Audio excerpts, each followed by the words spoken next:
Recording's in progress. Okay, so I want to start today. If we want to figure out how we learn the scripts better, we need to identify two things.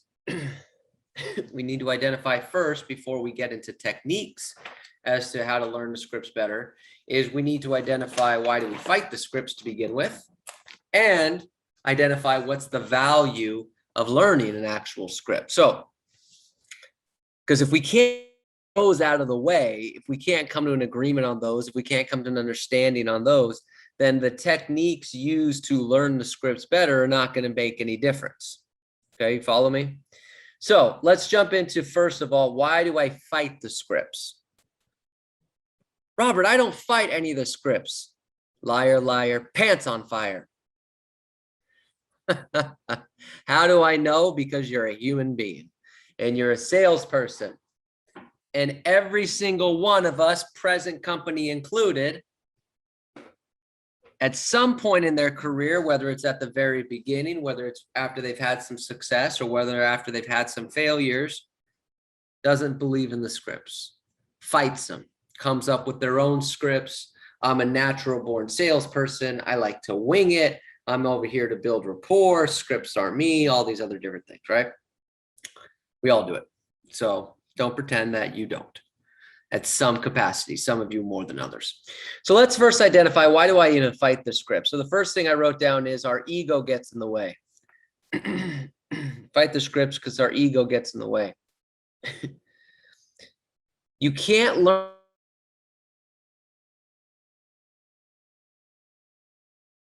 Okay. We can't learn something new if your ego makes you think you have a better way. I don't need the scripts. Be ego-based. Okay, those scripts aren't me, it's ego-based. I like the way I do it, ego-based. So when your ego gets in the way, you can't learn anything new because you think you have it figured out. You think your way is the best. So could be that your ego gets in the way.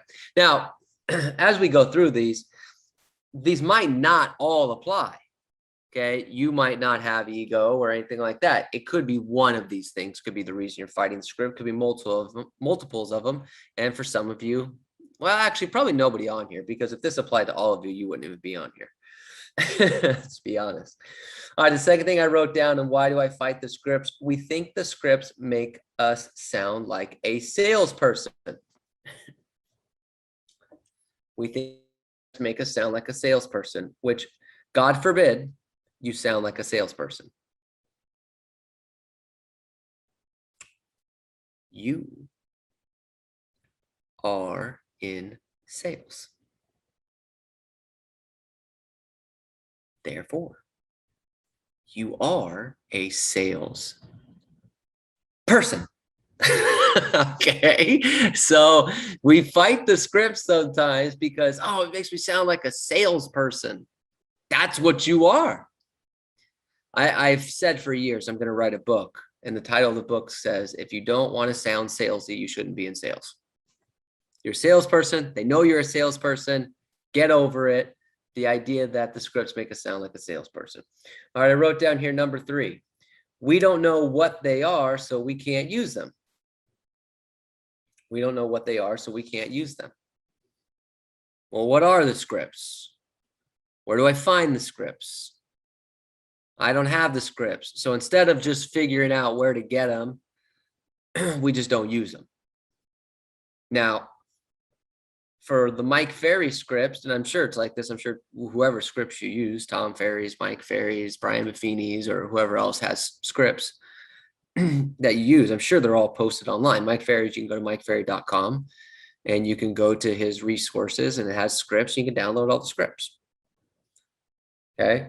So you might not know where the scripts are, so you can't use them. There's how you do that. If you're with our company, we have a bunch of scripts that we send you. So, you know, that could be one of the reasons. I wrote down next, scripts take us out of our comfort zone. We fight the scripts because they take us out of our comfort zone. Well, why do they take us out of our comfort zone? Because you're not the one who wrote it. This actually kind of goes a little bit back to ego to some extent. Well, I didn't write the script, so therefore this is a little bit uncomfortable for me because this is not something that I would normally say. These are not words that I would normally use. So they take us out of our comfort zone. I'm sounding like somebody else. Everyone else says the same thing, right? They take us out of our comfort zone a little bit, so we fight them. I wrote down next, we like to let the seller control the conversation. So we fight the scripts because we like to let the seller control the conversation, and the scripts keep us in control. How many times do you go to a seminar of any sort of professional speaker and the crowd is in control? Not very rare, not very likely. How many times do you go to a concert and the crowd is in control? Not very likely. Now, they might have the crowd sing along and stuff like that, but the band has a set list that they're going through. The crowd doesn't go, okay, now play this song. No, they go, we've got our set list. They're in control of the conversation. Their set list is their script.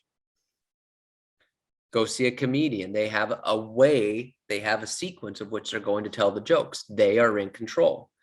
So we like to let the seller control the conversation. So that's why we fight the scripts, because the scripts keep us in control. But we don't like that, so we fight it. The next thing I put down here, why you might be fighting the scripts, they don't allow us time for bonding. The scripts are too fast. They just get straight to the point. I need more bonding time. I need more rapport building time. Okay, I wrote down here, the only reason you want to bond is because you don't know what to say. The only reason you want to bond is because you don't know what to say. But some of us don't like the scripts because they're too direct. Our meetings should only take 5 to 25 minutes. Some of you are like, 5 to 25 minutes? I mean, just talking about our families and our dogs takes 5 to 25 minutes. We haven't even gotten to the comps yet. Doesn't allow time for bonding. We'll talk a little bit more about that later. The next one I wrote down here, which I hope this isn't the case. It's probably not the case for anyone on here. It's the case for some people, but not probably for you, but I'm going through the notes. We're too lazy to learn them. I don't think anyone here is lazy. And I say that not because I don't think real estate agents are lazy. I think there are very many really lazy real estate agents. But the fact that you're here and you're on Zoom and you come to I don't think you're lazy, so I don't think that applies to you. All right, the last 2 points here on why we fight the scripts, because again, in order to learn the scripts better, we first must identify why do we fight them, why is there value to them, and then we'll go through the sequence of how to learn them better. But the last 2 points on why do I fight the scripts, I wrote down, we're independent contractors. We fight the scripts because we're independent contractors. I don't have to learn a script. I actually don't have to do anything. I can't really be fired, because even if I was at Century 21 Masters and we said, we don't want your license on our brokerage anymore, you could just go to the real estate office next door and they'll hire you, and you can do that for the rest of your career. There will always be a real estate company to hire you as long as your license isn't revoked. So you're an independent contractor. You can't get fired. No one can technically tell you what to do, what to say. So therefore, I'm not going to worry about it. I'm an independent contractor. I did not get into real estate to work. Got into real estate for freedom and flexibility, which you all know how I describe those 2 words. The last point I put down here, this is a Mike Ferry line. We fight the scripts because they might cause us to succeed. Well, Robert, that sounds stupid. What do you mean they might cause us to succeed? Well, there are people out there. This is a true thing. This might, again, not all of these may apply to you, and some of these might not even make any sense. But the last point here, and they might cause us to succeed, because I get this all the time. Well, what does that mean? Why would somebody fight something that might cause them to succeed? Because to some people, they would rather be wrong their way than be right somebody else's way. And if you use the scripts and you succeed, then you have to kind of admit that someone else's way was better than yours. And some people don't want that, despite the success that comes with it. It's a real thing that happens all the time. Real things that happens all the time. If you ever watch sports, that happens in sports all the time. There are some players that, will go to a team that has a really good coach and a really good roster, and then they don't fit.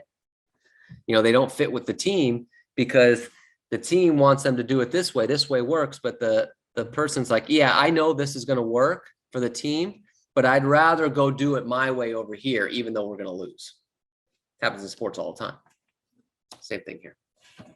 So those are reasons why we fight the scripts. Okay. So you first have to identify, why do you fight the scripts if you fight them, and then figure out how to stop fighting them. So then the next part here is, what's the value of a script? So we figure out, why do we fight the scripts? We eliminate that problem. We figure out, okay, I'm willing to not fight the scripts anymore, but what's the value here? So we're going to talk about the value, and then we'll get into some ways to actually learn the scripts a little bit better. So let's write down, what's the value of the scripts? What's the value of the scripts? So I wrote down here first, it's customer oriented and helps the customer make a valid decision. It's customer oriented and helps the customer make a valid decision. The scripts are all about the customer. They're all about the client. Where are you moving to? How soon do you have to be there? How much do you want to list your home for? What's the bottom line that you'll go? Have you ever thought about selling it yourself? Like, it's all about them. None of the script is about us, or about what we do, or about our company, or about our family, or anything along those lines.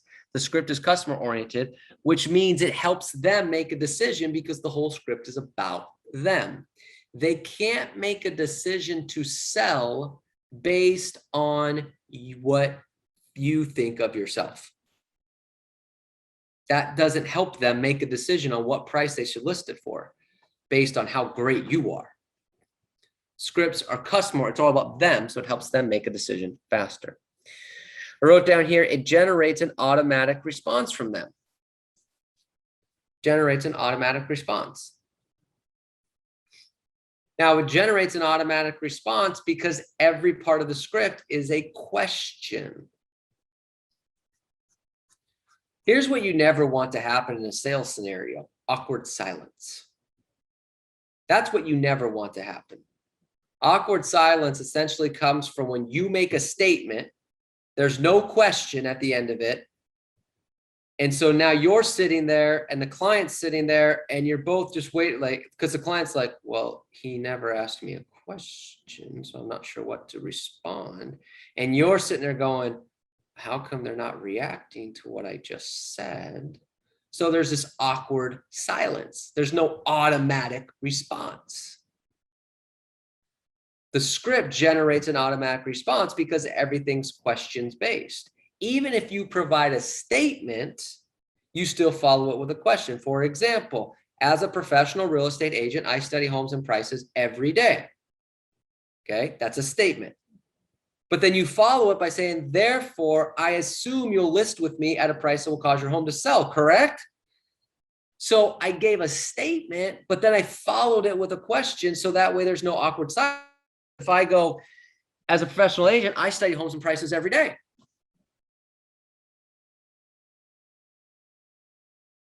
It's just awkward silence. Therefore, I assume you'd list with me at a price that will cause it to sell, correct? Right.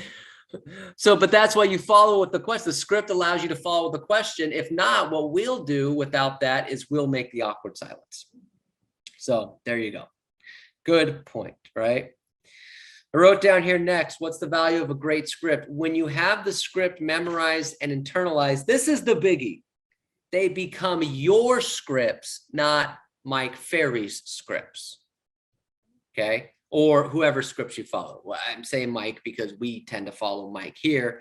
Whoever scripts you might follow, that's the case. But I say that because one of the problems we get with the scripts is, well, everyone's saying the same thing. Well, one, don't worry, that's not true. Because even if everyone followed the Mike Ferry scripts, for example, which they don't, but let's just use that as an example.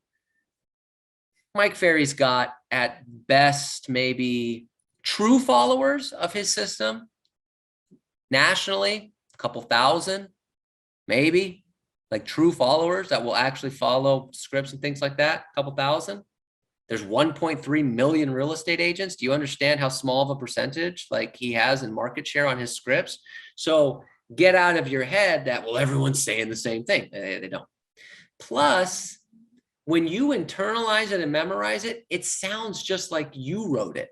How do I know? We're not going to do this, but if we went around the room and everyone just did the just listed script, every one of them would sound exactly different, even though it's the same words.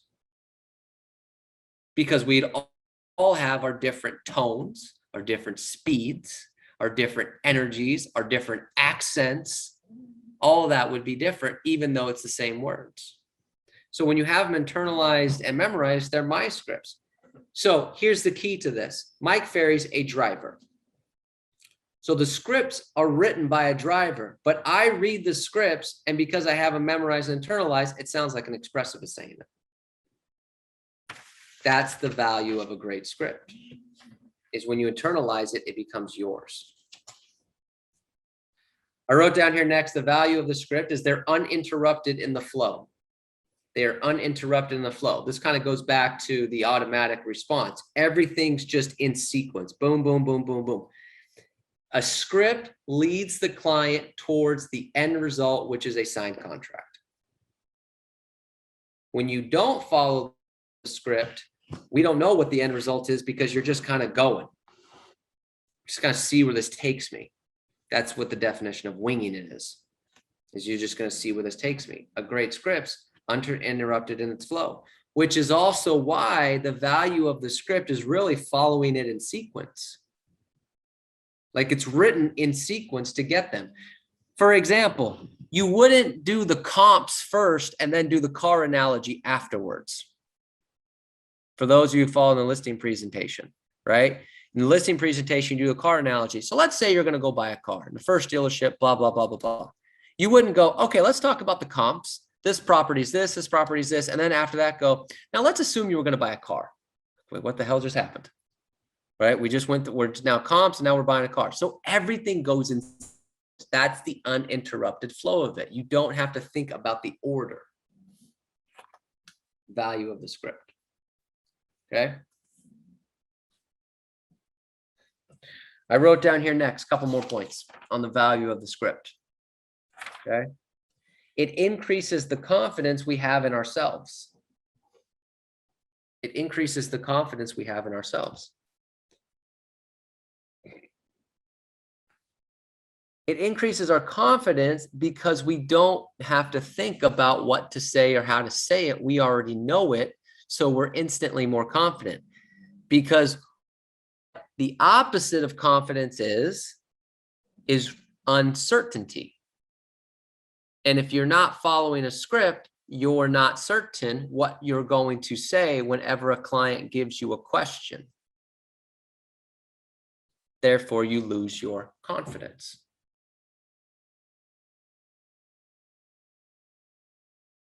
So it gives us confidence. It increases the confidence we have in ourselves. And when you display confidence, you drive your competition away.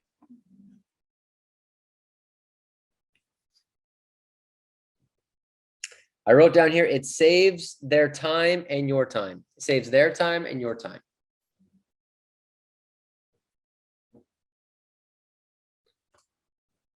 And time is the most valuable asset you have. A script saves your time. We do this all the time. And what I mean by that is we role play these scripts. We've done it on many occasions where we'll do a Zoom video presentation. We'll do something and we'll go through the scripts. And even if we give a couple objection handlers, it takes 10, 15, 20 minutes. We're in and out.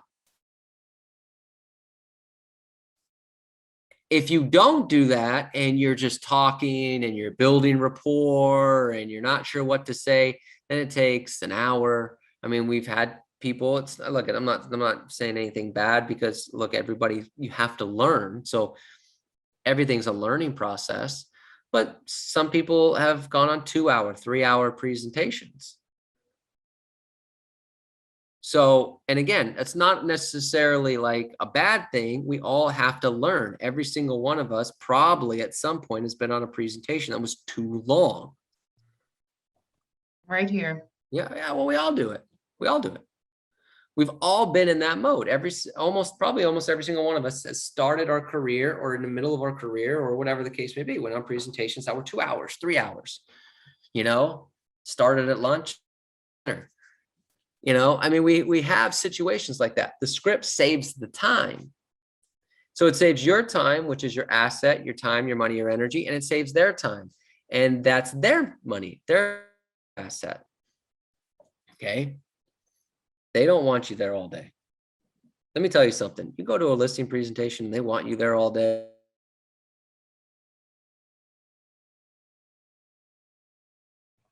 They get tired.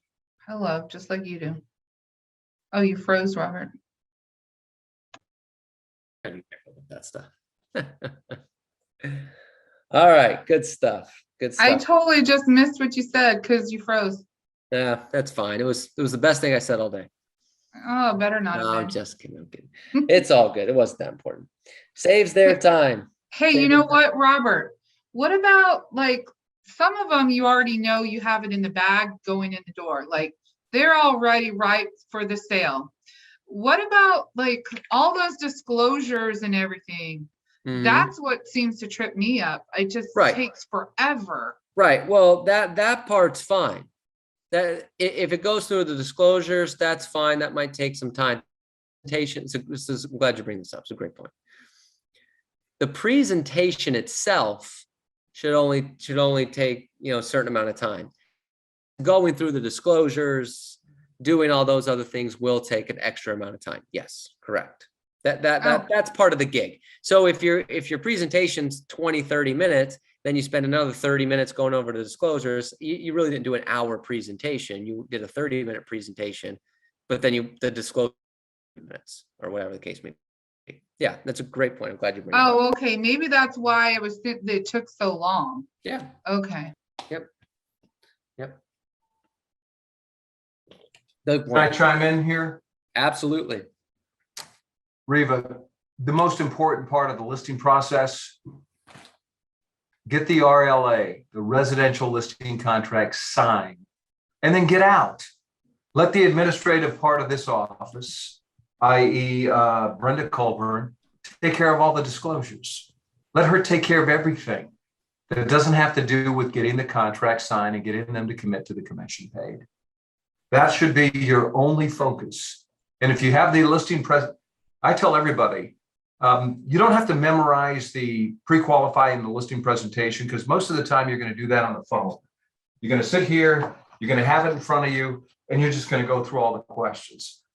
But the listing presentation, you have to have dialed in. What are you doing all day if you're not prospecting? You should be memorizing, writing it out over and over and over again. That was the greatest ingredient to my career, memorizing the listing presentation. So you call me at 3 a.m., Fred, go, hey, thanks again for having me over. I'm excited about it. You should be able to do that. And if you got that going on, when you can't wait to sit down and start presenting to them. But the most important aspect of the listing presentation, get the contract signed and then get out of there. And if your pre-listing package is dialed in, CMA, net sheet, references, I put a little letter in there. This is 27 active listings in your neck of the woods. This will help with the price and the number of days on the market, et cetera, et cetera. The net sheet and your plan of action, real simple, non-ego based, and get that contract signed. The last listing I took, it's going to hit the market tomorrow. I hadn't even met the client. I hadn't seen the house, but I sent her the pre-listing package. I came with a strong referral, and she signed the contract and sent it back. I didn't see the house till 2 days later, but the contract was signed because the pre-listing package was very strong. So memorize the listing presentation. Most agents won't do it. Okay, well, yeah, just show up and memorize the listing presentation, Mike's listing presentation. And I say that with experience because I didn't say waste. I spent not following Mike and all the scripts, 25 years of my career, the first 25, cost me millions of dollars. Don't let it cost you any money, Reva. Memorize that listing presentation.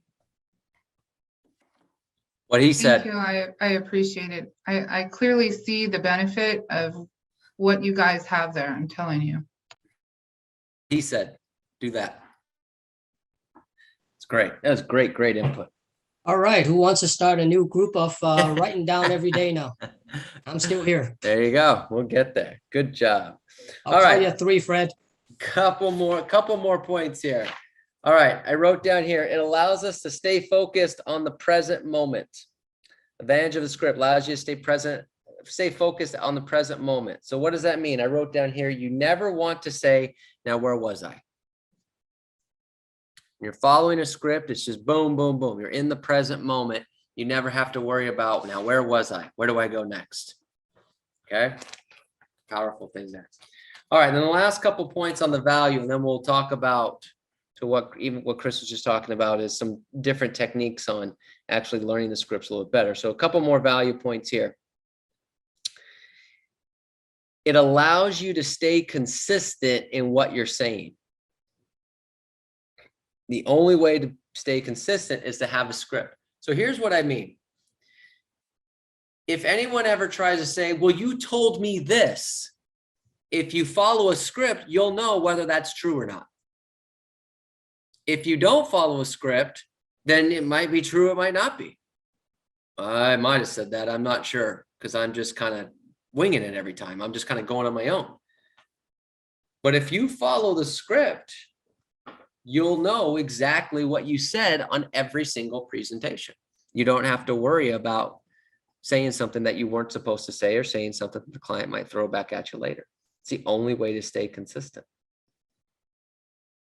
Okay. And I wrote down here, we talked a little bit about this earlier. It allows the agent in control. We talked about earlier, we don't want the seller in control of everything. You want to be in control. You want to set the pace, set the tone.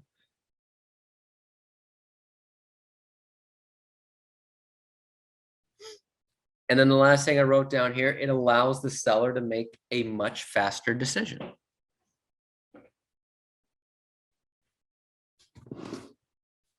Allows them to make a much faster decision because a couple reasons. I wrote down here, it gets to the point faster by following the script, so it allows them to make a decision faster. 2, it keeps their thoughts strictly on the end goal, which is getting the contract signed, or in this case, whatever their motivation is. When you're not following the script, you could get off and you go on different things. Now their mind is there, and their mind is not solely focused on the end goal. Those people that don't follow the scripts are usually the ones that get we want to think about it more. We want to think about it more often. Because the client's head is in so many different places because they don't know what the hell you're talking about. Or you've talked about so many different things. The script allows the client to strictly on one thing, which allows them to make a decision faster. Okay, so that's the value of the script. So we've covered why do you fight the scripts? We've covered the value of the script. So now that you're not going to fight the scripts anymore, now that you understand that there is a value to it, it's okay, how do I learn this faster? So I wrote down a couple of ideas on how you can learn the scripts faster and better. Okay. Now, a couple of these are anyone can use. A couple of these are everybody should do it. And then some of them are, this may work for you, but if it doesn't, this may work for you. So we'll go. Okay, so I wrote down here, learn the scripts better. You have a couple different options on part 1. You can either A, write the scripts out every day, or B, chant the scripts out every day, or C, you could do both. So here's what I mean. Some people learn better by writing out the script every day. Boom, boom, boom, write it out in its entirety every day. So the listing presentation, as Fred was alluding to, is write the listing presentation from start to finish. Okay, write it out for every day. Some people, the writing is not what captures them. It's chanting them. Example, myself. I can write it and I would learn it. I learn more if I'm just chanting out scripts. So if I sat here for 30 minutes and I just had the script in front of me and I just chanted it out real fast. I'm so excited about getting your home on the market and getting it sold. Do you mind if I come in? Okay, great. I wrote down 3 real important questions for you. Do you have to sell this home? Do you want me to sell it? You know, blah, blah, blah, blah, blah. I can go through, I'm just chanting it out really fast. And I'm doing that for 30 minutes. I did that. If I do that every day, I got the script. So some people will chant it out and it's just not their thing. So do either one, write it out every day or chant it out every day. I wrote down here, if you want to learn the scripts better, learn one script at a time. So let me elaborate on that. You can role play and work on different scripts, you know, like rapid fire role play or morning role play sessions, but your extra activity is focused on one script at a time. So don't, for example, if you say, you know what, I want to write a script out every day. Don't write the just listed script out Monday, the just sold script out Tuesday, past client script out Wednesday, the for sale by owner Thursday, the condo script, and then just repeat that. Stick to one. Okay, you know what? I really want to get this just listed script really down, so I'm going to write or chant that one out until I have it. Okay, because it's better to get really good at one than to be okay at a couple. And for most people, if you're trying to learn too much at once, you just stay okay at a couple for a lot longer instead of being really good at one and then going on to the next. So work on one script at a time. As far as memorizing the scripts, start by doing one line at a time. And then keep progressing from there. So I'll give you an example. The just listed script says, I just listed the property over on 123 Main Street. It's 3 bedrooms, 2 bathrooms. It's listed for $600,000. I'm curious, who do you know that might want to move into the area? So I would keep doing that one until I have it memorized. Okay, I have that one memorized. Okay, so once I have that one memorized, let me do line 2. Line 2 would go, I appreciate you thinking about it. Now tell me, when do you plan on moving? So now I'm going to do the first 2 lines. So now once I have the first 2 lines fully memorized, okay, without the script in front of me, then it's like, well, what's line 3? Okay. How long have you lived at this address? And I'm just going to keep going. So now I'm going to do the first 3 lines. I'm going to do the first. So it'll help you memorize it better if you start doing it line by line. Because again, sometimes when you're doing the whole thing at once, it takes too long. So do it line by line. I wrote down here in terms of the scripts better, after you just focus first on getting it memorized before you start working on the tonality. Get the words down first before you work on the tonality. So what does that mean? Well, there's upswings, there's downswings, you know, shaking of the heads when it's, you're not playing yourself, were you? Don't worry about that yet. Get the words down. So once you get the words down, then we can work on tonality. But if you try to add the tonality as you're learning the words, it might become overwhelming. So just get the words down first. Okay. So I wrote that down. Robert, do you mind if I chime in? Absolutely. Okay, so one of the best ways to learn the scripts is we all have cell phones. Most of us have Bluetooths in our car. So if you record the script on any type of digital recording device and you play it while you're driving around, Hey, that's how I passed my real estate exam in 1986. Mhm. I studied, I recorded the questions and the answers and just read them like a statement. And I drove around for a month just listening to them.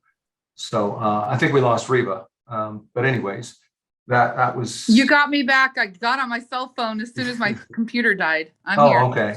So I that have- being said, use your cell phone. You got a recording device on it. Read out the script and listen to in your car. Turn your driving time into learning time and listen. That's one of the easiest ways to learn the scripts. And I did that. I still do it. Listen. I listen to myself talk all the time in the car. But that is a very good learning tool. Yep, I agree. Anyways, that's that. No, well, it brings me back to something Greg Harrelson talked about one time, to Fred's point, is that it's this, if you do that, it's like when you hear a song on the radio over and over and over again. At some point, you can sing along to the song. Right. You know, and even though you don't have the CD or anything like that, you hear the song enough, you know the melody, you can sing along to it. And to Fred's point, that's exactly what that would be able to do. You just hear it enough that you just get it. So good. No, it's a great point. Which brings me to the next thing I wrote down here on learning the scripts better is record. Record your role plays, not just your listing presentation. You should be recording a listing presentation practice every single week. No ifs, ands, or buts about it. At least once a week. Now, my recommendation is that you should do it every day, 5 days a week, until you get really, really good at it. Well, Robert, that's too much. Okay, let's have Tony Smith come visit. He only did 200 deals a year for 25 years in Apple Valley. And the first 5 years of his career, he spent 2 hours a day working on his skills. An hour on scripts and objection handlers in the morning, an hour on the listing presentation in the afternoon. Zach Baer, who was at the Mike Ferry Superstar Retreat this year, he also does the same thing. He took 19 listings in June. Okay, so don't tell me that it doesn't work, and don't tell me that you don't have the time. So I think, but you should be recording a role play listing presentation every day, or at least every week. And then you record your role play. The reason that helps learn the scripts is because, to what Fred was saying, is that you can hear yourself do it, but you can also hear if you're actually getting it and what you need to improve on. Recording is a magical tool that can help you learn things better, and then send them to your coach or your accountability partner, somebody to listen to. Every single one of you that sends me recordings, I listen to, whether it be your listing presentations, your role play, and I give you feedback every single time. Whether I coach you or I don't coach you, I do it every single time. Okay, ask a quick question. Yeah, go ahead. Okay, so when you record and send it, I guess I guess I'm trying to figure out, it's like, the file, well, I know I'm getting to the file size, like what is the best way to record and send to you without so that way you can open the file and look at it or whatever. Great question. Upload it to a Google Doc and share it. From the recording from your iPhone or from what? Yeah, if you record it from your iPhone, you can upload it to your Google Docs, and then you can share it. Okay, so that that'd be I easy. know works. Now, I'm not 100% sure on the technical side of doing that properly, but I know that's how most people share it with me. Okay. All right, Because thanks. sometimes, to Chris's point, is sometimes the file is too big to share Correct. via text message. So I run into that all the time. So when you do just say if you were doing the listing presentation and recording, do you find a partner to do it online, like a via Zoom kind, or do you Sure. just? So Okay. it's another really good question. So this is kind of an interesting thing in recording the listing presentation or any role play. Yes, you can find another agent that you can do it on Zoom. Because and just do the listing presentation that way. That's fine. Another thing you could do is if you do go to the office and there are agents in the office, find someone to do it that way. But here's something, don't discount this thought here. Remember, your role play partner doesn't have to be a real estate agent. They could be a spouse, they could be kids. It just has to be someone who's willing to play the role of a seller. So, you could have someone else do it as well. Yulin. Let's just keep with the real estate agent. Okay. But I was saying, Yulin, for example, in our Arcadia office, her spouse is always her partner. I mean, she's a superstar agent. So it's ideal to be a real estate agent because a real estate agent kind of knows how it works. They kind of know the gig, so and so forth. So they kind of know what this is about. But if you can't get somebody, I like to do this. I like to have where I think I'm like a level from 1 to 10. I say I'm like about 5, right? For me, I like to be able to learn from somebody who is either at an 8 to 10, and then be able to have another person who's a level 1 to 3. So that way I can show somebody how to do it and learn from somebody on the thing. What do you think of that? That's fine. Right. What I would recommend doing is whoever you role play with, send me the recording and I'll watch it. And then I'll give you feedback, both good and what to work on. And that'll help you get from a 5 to a 10 faster. Okay. Because I watched the recording of, C21 Masters training, with all the recorded role play that you guys do. That's what I would do, Chris. And I mean, and look, it's always a good idea to role play with people that, are a little bit more experienced in certain areas, like a listing presentation. But I'm telling you, if you whoever you role play with, send it to me and we'll watch it and get better. And it's not because I'm some super guru. It's just because we all sometimes need a third party to watch things. And the only reason I'm any good at doing it, and this is just the God's honest truth, is I'm not afraid to tell people what they were good at and what they need to work on. Because that's the biggest problem. This just came up. This came up yesterday on a listing presentation. Nancy Dupre, her buyer's agent, Nancy went on vacation. So she asked her buyer's agent, hey, I might need you to take some listings. So I need you to practice with Robert on your listing presentation, because Nancy and I used to work on her listing presentation all the time. So we did a listing presentation with Priscilla, and I gave her some feedback, and she said she was so excited. She's like, you're the only one that gives me this kind of feedback, my mastermind group. And she's like, why is that? And I said, well, because one, my experience of coaching and training, I know what to look for. So that's number one. Two, I actually know tonalities and things like that. I said, but really number three is just sometimes your accountability partners don't want to tell you where you can improve on, because they don't want to upset you. But I'm not worried about that, not because I enjoy it, I really don't. But with someone like Priscilla, she knows that I'm only looking out for her best interest. So if I say, hey, you need to improve on this, she knows it's not me trying to be mean. So, but that's how she gets better. Melinda was the same way. I mean, Melinda still, and her and I role play her listing presentation once a week.